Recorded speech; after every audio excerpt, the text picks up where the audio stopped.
friddere nuotata, loro restano sciatate. Chiagnano sempre una scusa e se ci manca qualcosa non ti fanno mai capire. Fanno mamma e pure padre, sulla Dio cercano aiuto.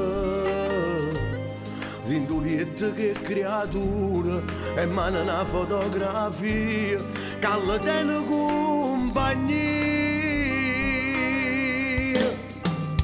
Perché sono loro e moglie carcerate, fermano meno mentre aspettano i mariti che per destino non ne tengono vicino. Una condanna da paleggia nasconda, ma la settimana pare sempre un minuto, solo l'oasi e tue parole torna a casa, con l'occhio chiuso fanno amore.